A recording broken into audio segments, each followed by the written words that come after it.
So hello everyone, welcome back. आज हम पढ़ेंगे चैप्टर 2 द क्लॉजेज।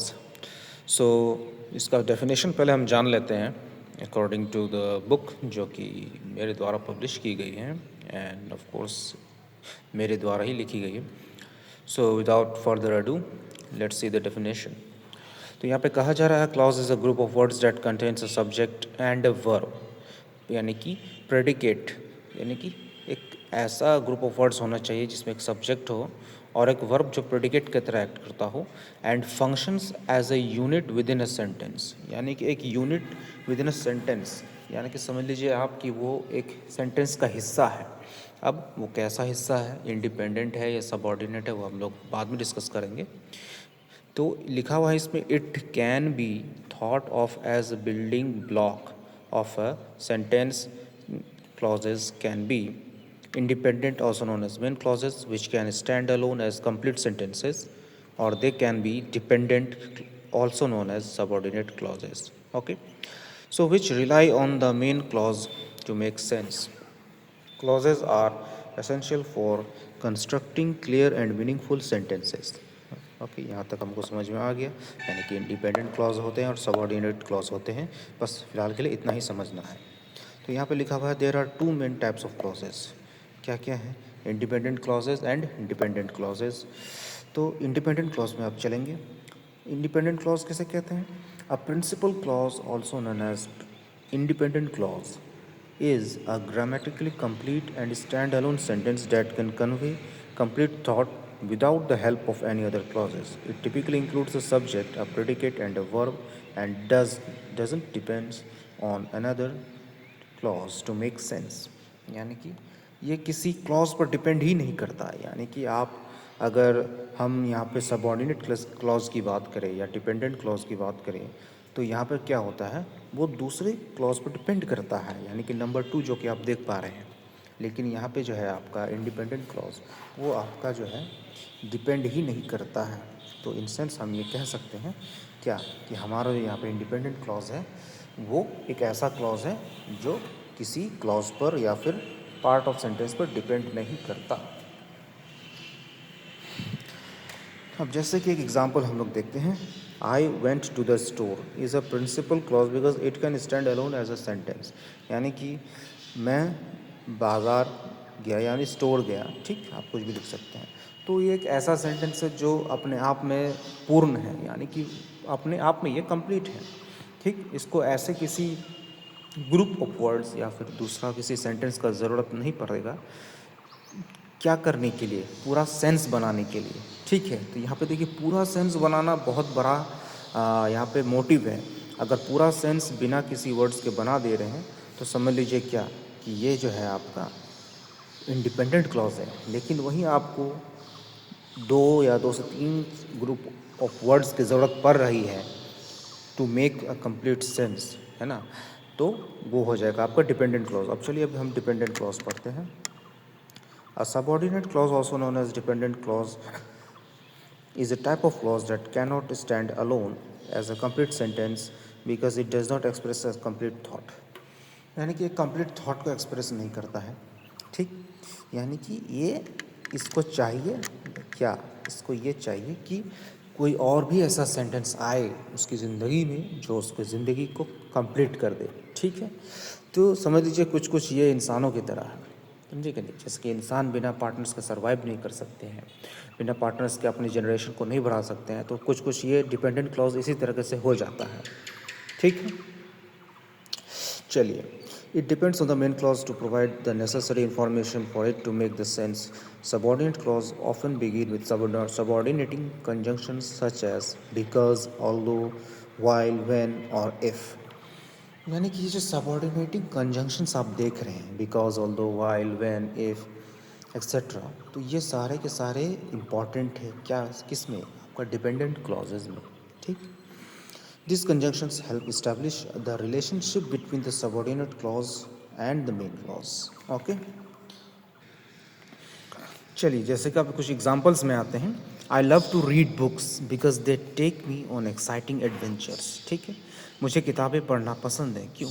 क्योंकि ये किताबें मुझे रोमांचक एडवेंचर्स यानी कि मुझे एडवेंचर्स पे ले जाती है। पढ़ने के बाद ये फ़ील होता है कि हम किसी एडवेंचर पर जा रहे हैं, ऐसा फ़ील होता है। तो इसमें क्या हो गया कि आपका principal clause I love to read books होगी, जो कि एक इंडिपेंडेंट क्लॉज है। लेकिन यहीं पे अगर आप देखें बिकॉज यानी कि जो कि एक सबऑर्डिनेटिंग कंजंक्शन है, ठीक है, उसके बाद से आप अगर देख रहे हैं they take me on exciting adventures. अगर आप कहीं भी ये बात अगर कहते हैं कि they take me on exciting adventures, तो ये क्या होता है दोस्तों, तो ये जाता है कि ये इनकम्प्लीट साउंड करता है। तो आपको क्या करना है, इनकम्प्लीट साउंड नहीं करना है, ठीक है। जैसे कि आप कहीं भी बीच रास्ते में गए और आपने ये कहा किसी दोस्त को, कोई दोस्त मिला तो आपने ये कहा they take me on exciting adventures, तो वो तो कहेगा कि भाई कौन तुम्हें ले जा रहा है एक्साइटिंग एडवेंचर्स पर, तुम्हारे पापा ले जा रहे हैं, दोस्त ले जा रहे हैं, रिलेटिव ले जा रहे हैं, टीचर्स ले जा रहे हैं, एग्जैक्टली तो एक क्वेश्चन मार्क बन जाता है यहाँ पर, समझे कि नहीं। लेकिन अगर आप ये कहते हैं I love to read books because they take me on exciting adventures, मुझे किताबें पढ़ना पसंद है क्योंकि ये मुझे एक्साइटिंग एडवेंचर्स में लेके जाते हैं, समझे कि नहीं। तो यहाँ पर आप अगर आप जैसे ही बोलिएगा तो अगला समझ जाएगा कि आप जो है बुक के कॉन्टेक्स्ट में बात कर रहे हैं। तो आई होप आपको यहाँ तक समझ में आ गया होगा। The subordinate clauses because they take me on exciting adventures. This clause depends on the principal clause to provide the necessary context and meaning. यानी कि कॉन्टेक्स्ट में आपको समझ में आना बहुत ज़रूरी है ना। आप आधा अधूरा सेंटेंस बोलकर किसी को कंफ्यूज तो नहीं करना चाहेंगे इंग्लिश में, खासकर जबकि इंग्लिश की बात होती है तो आपको क्लियर एंड कंसाइज साउंड करना है, समझे कि नहीं। ठीक है, एग्जाम्पल नंबर 2 देखते हैं।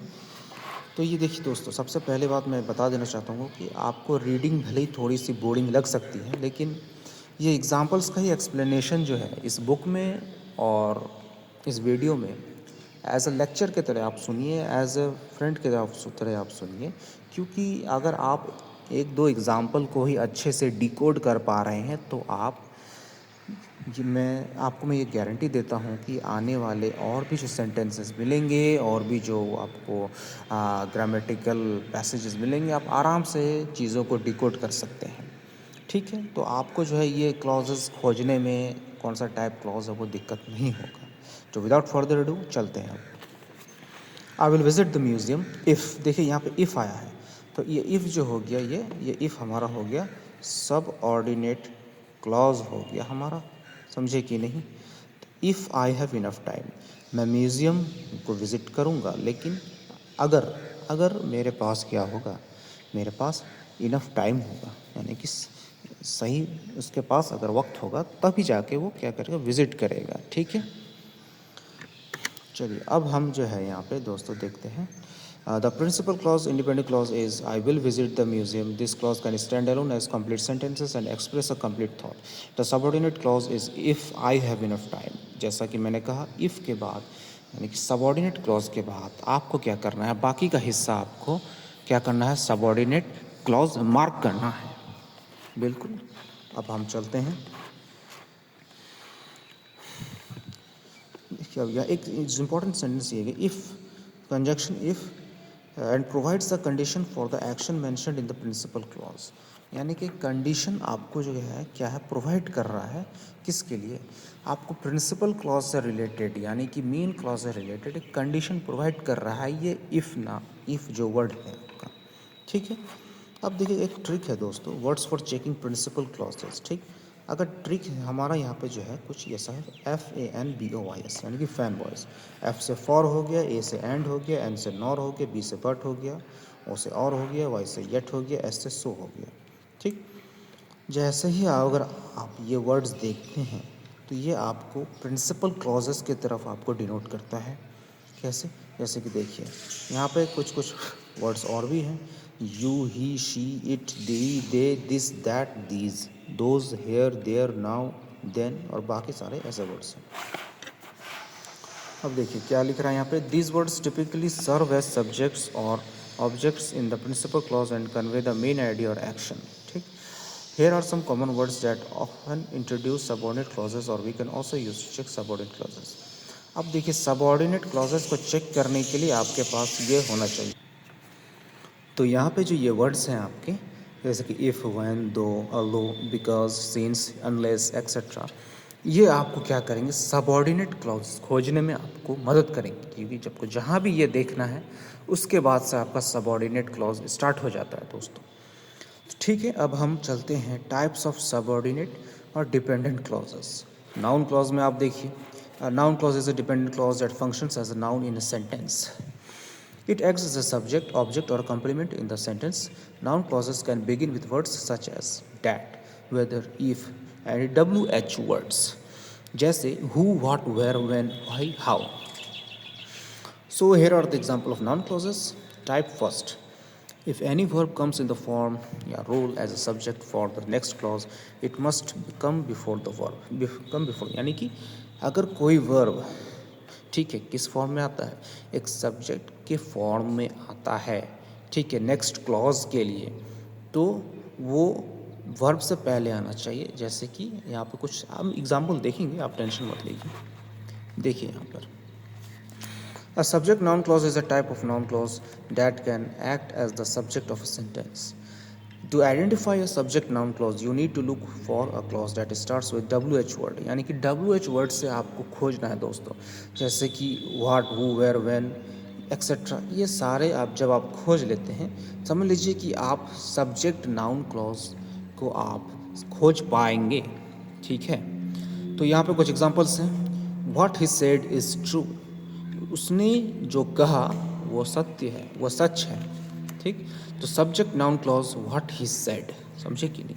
अब आप क्लॉज तो देख पा रहे हैं, लेकिन ये सब्जेक्ट नाउन क्लॉज है, नाउन क्लॉज है बेसिकली। ठीक, whether they will come to the party is still unknown. तो सब्जेक्ट नाउन क्लॉज यहाँ पे क्या है, whether they will come to the party. ठीक, how she got the job is a mystery, यानी कि सब्जेक्ट नाउन क्लॉज यहाँ पे how she got the job है दोस्तों। ठीक है,